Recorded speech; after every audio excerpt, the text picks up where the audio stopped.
Today's daf is daf Zayin, and we'll start with Rabbi Ami. And this is on the second line. Shara lemival betchila b'Shabbos. Rabbi Ami was matir be'ila rishona b'Shabbos. But the problem was that the ksuba was not yet written. Amri le Rabbanan, the Rabbanan turned to Rabbi Ami and they said, V'holo ksiva ksubasa. And without a ksuba, the bia is considered a bias nus. That's the way the Rabbanan established the takana of ksuba. So therefore, you should not have been matir be'ilu rishona b'Shabbos. On Shabbos, you can't write the ksuba. Amalahu atfasua metaltalin. Give her metaltalin, and that's kind of like a mashkon from which she could collect her ksuba. She's guaranteed that she'll collect her ksuba, and therefore she's muterisla. It's as if he wrote her a ksuba. Rav Zvid sharol amival betchila b'Shabbos. He could be amri. Rav Zvid gufe bal betchila b'Shabbos. So the Gemara is now going to bring what we call a Maisa Rav with regard to Be'ila of a Besul on Yontif. The Torah says with regard to Yontif, so you're allowed to do Malach on Yontif if it's Tzorach L'chol Nefesh. Now we have Machloket Shri Beisil Beit Shammai. In the Mishnah in Beit Zadaf Yud Beis, according to Beit Shammai, only when you do Malachos for Ochel Nefesh Mamish, then it's mutter. But Beis Hillel went a step further, and they established the principle called mitoch, which means that even if the malach is not being done with tzorach ochel nefesh, it's going to be mutter even shalol tzorach. And we may have cases, for example, of bishul. We could have bishul that's not tzorach ochel nefesh, but it'd be mutter because of mitoch. So Rabbi Yehuda Sharla Mival B'Tchila B'Yantif. And now we have Machlokes Rav Papi and Rav Papa how to interpret Rav Yehuda. Omer Rav Papi, Mishmei de Rava, Lo Tema B'Yantif Tishari. Also do Adina Filu B'Shabbos Navishar Ma'isa Shoya Kachoya. The heter of Rav Yehuda was both for Shabbos and Yantif. The only reason he mentions Yantif is because that was the case that came in front of them. So that's going to Rav Papa. Rav Papa Mishmei de Rav Omar. B'Yantif Shari, b'Shabbos Os. Rav Yehuda was only matir on Yantif, presumably by activating the principle of mitoch, whereas on Shabbos that you don't have mitoch, it would be Os. Amalei Rav Papi, L'Rav Papa my daitech. What logic are you apparently applying over here to be matir dafka on Yantif? Because mitoch shutra chabura litzarech, you're allowed to shecht an animal on Yontif, is hutra nami shalol litzarech. And you could violate the malacha of chabura even shalol litzarech. In this case, litzarech bi'ila. But it's not ochel nefesh. Elamiata. Now the Rishonim point out that the following kasha here is not a kasha that's directed Papa. Even without Rav Papa, once you have the principle mitoch, we can ask the following question: Me'ata mutalasos mugmar b'yontif. Why don't we apply mitoch to mugmar when they used to put besamim on top of the fire, and the smoke would go up, and that would give a great odor in the begadim, the kelim, and we should be mat to this. And yet we know from a sech debate Daf Chav Beis that the Chacham said you're also lassus mugmar beyond. Why not apply the principle mitoch chuchu l'tzorech, hutra nami l'tzorech?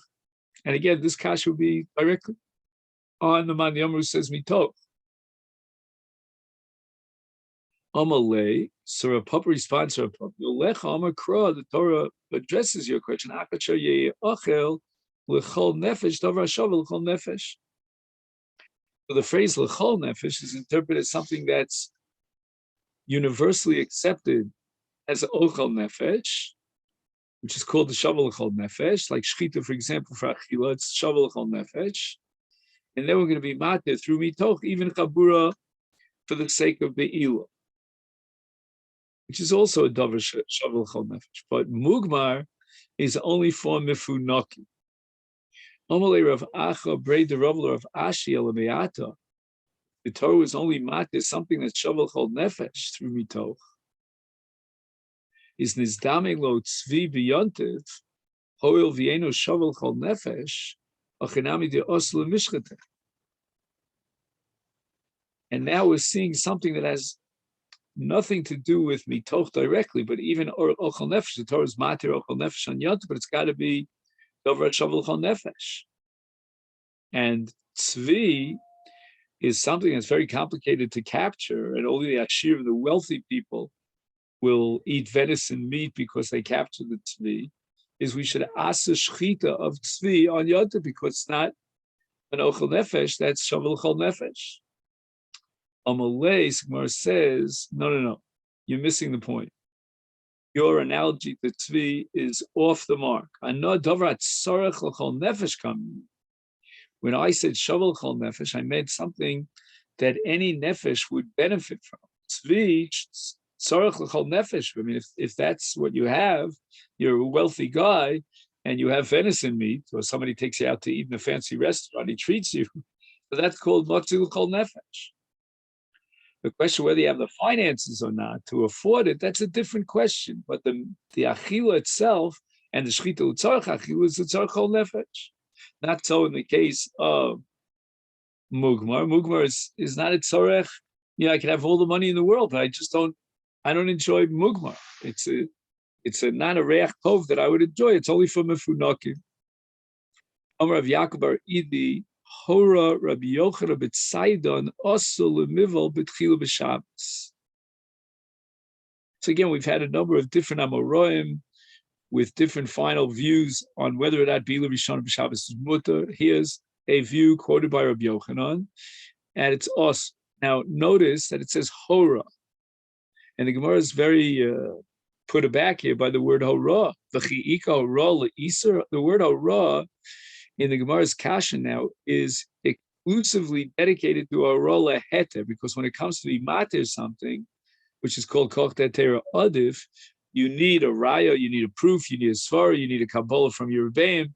The concept of hora that you are machadish something. In the case of an Easter, well, even if I don't know what the din is, then from Suffolk, I'm going to have to be machmer. So that's not a hora. That's not a positive view or ruling. That's just the absence of knowledge.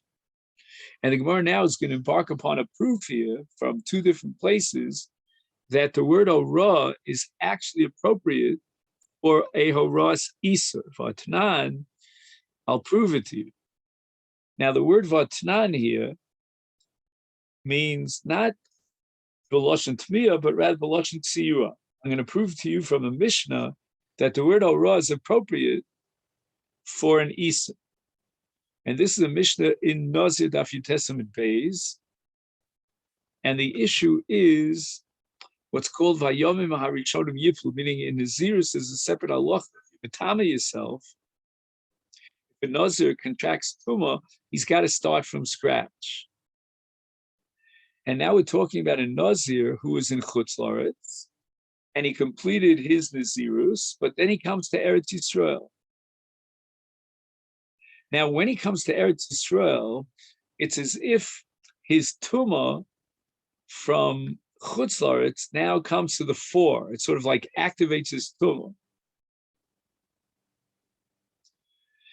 And there's Machlokas Beis Hillel Beit Shammai in that Mishnah in Nazir about when he comes to Eretz Yisrael, how long of a Nazirus does he have to observe? According to Beit Shammai, 30 days. According to Beis Hillel, whatever he was makabel, whatever he accepted upon himself from the beginning, he's got to start from scratch, like Vayom Maharishonim Yiplu.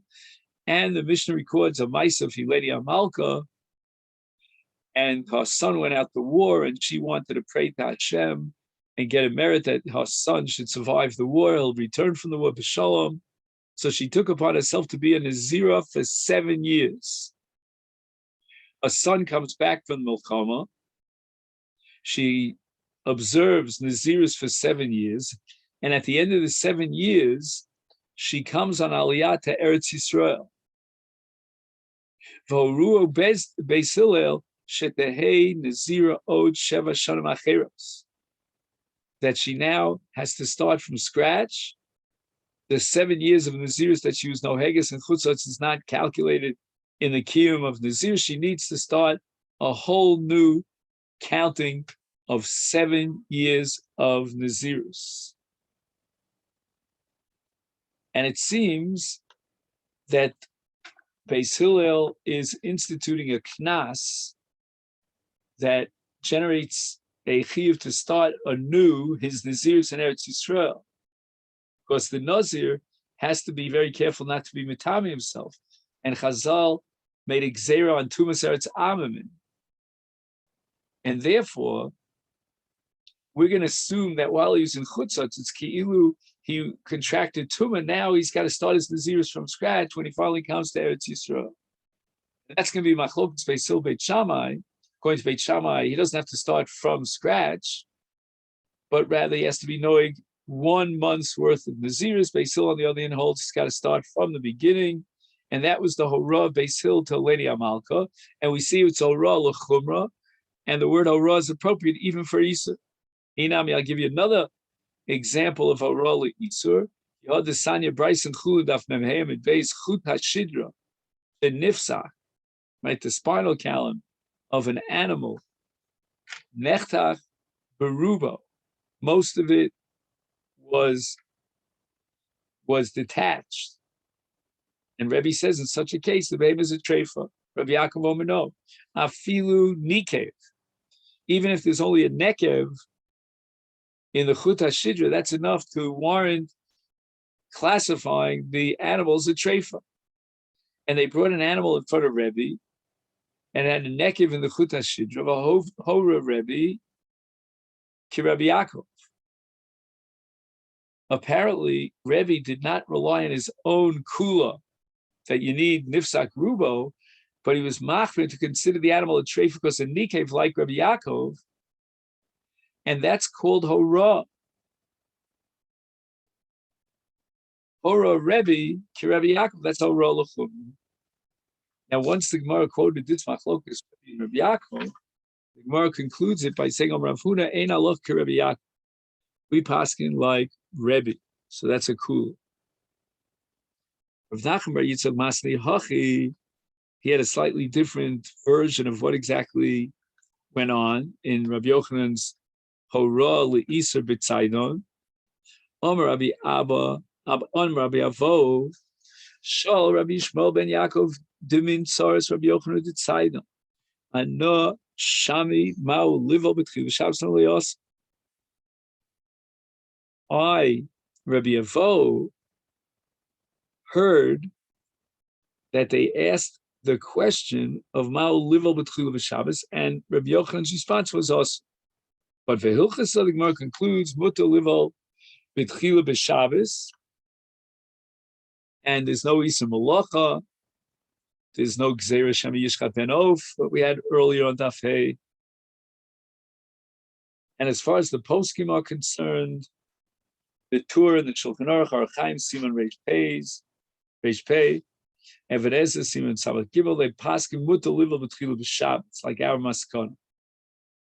And the reason for the heter is based on one of three principles. Number one, even if he had kavanah in his bila to make a chabura Pesach, but it's mekalkel, and a mekalkel torch mitzvah is mutal chatchil. Number two, dam mifkid pocket, and there's no isur chavola by taking out this dam,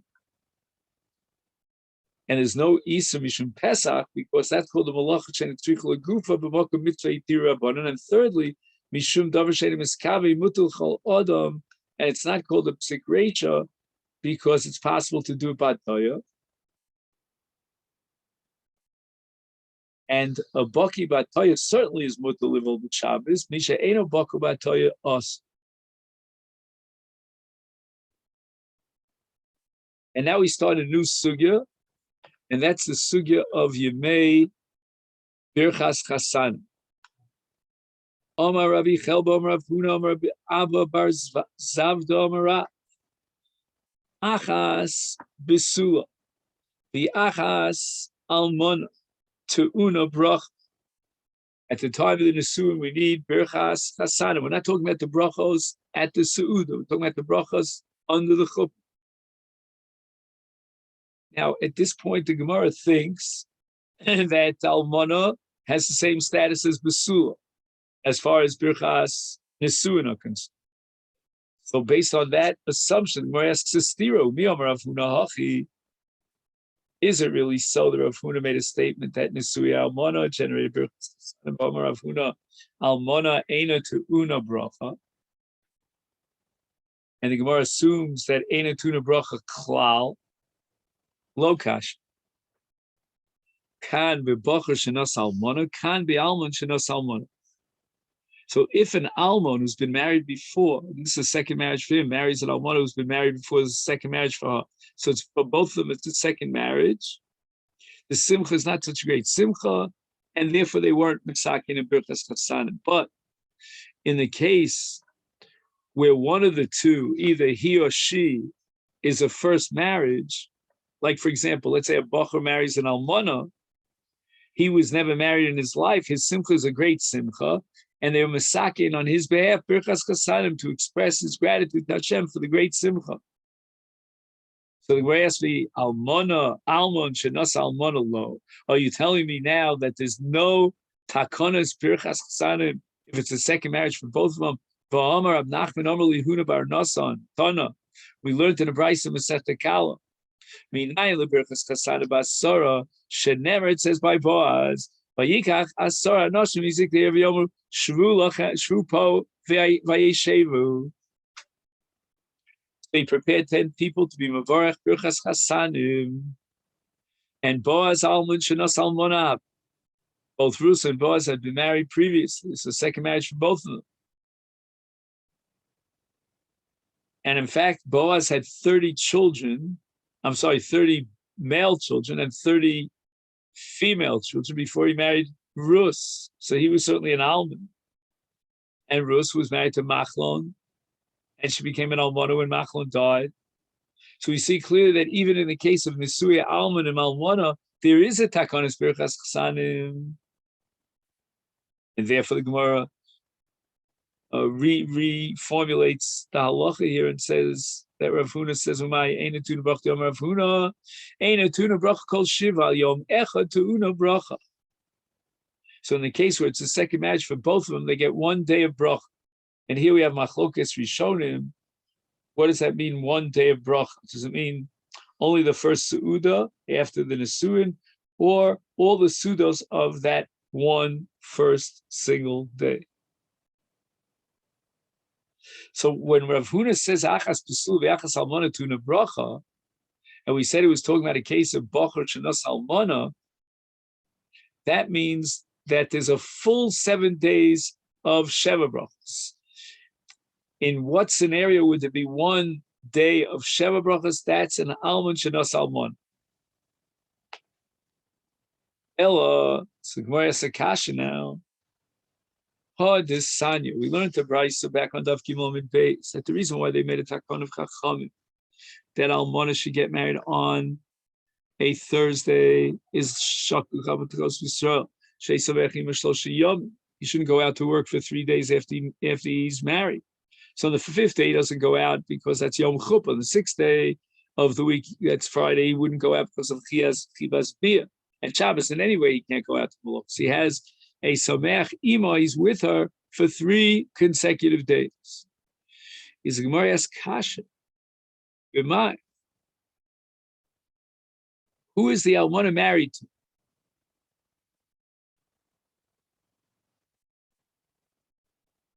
And now the Gemara is assuming an equation here between Yomim Shel Birchas Chasanim and Yomim of Simcha Nisa Malach. If it's a first marriage for him and a second marriage for her, Ha'amad Shiva, you just told me that there's 7 days of brach. And if we're talking about a case of an Almon, Shenas Almana, Amrit Yom Echad, 3 days of Simcha doesn't fit anywhere. It's not here and it's not there. If it's a second marriage for both of them, it's 1 day. If it's the first marriage for him, even though it's the second marriage for her, it's a full 7 days. And the Gemara offers 2 answers to reconcile this. And the Gemara is now raising a possibility that we should differentiate between Yimei Simcha, otherwise known as Yimei Yisur Malacha, as opposed to Yimei Brach for Sheva Brachos. Ibois Ema, if you want, I can give you the following teretz. That the brisa that says Shaktu, and he came up with 3 days, that's be Almon. In other words, it's a second marriage for both of them.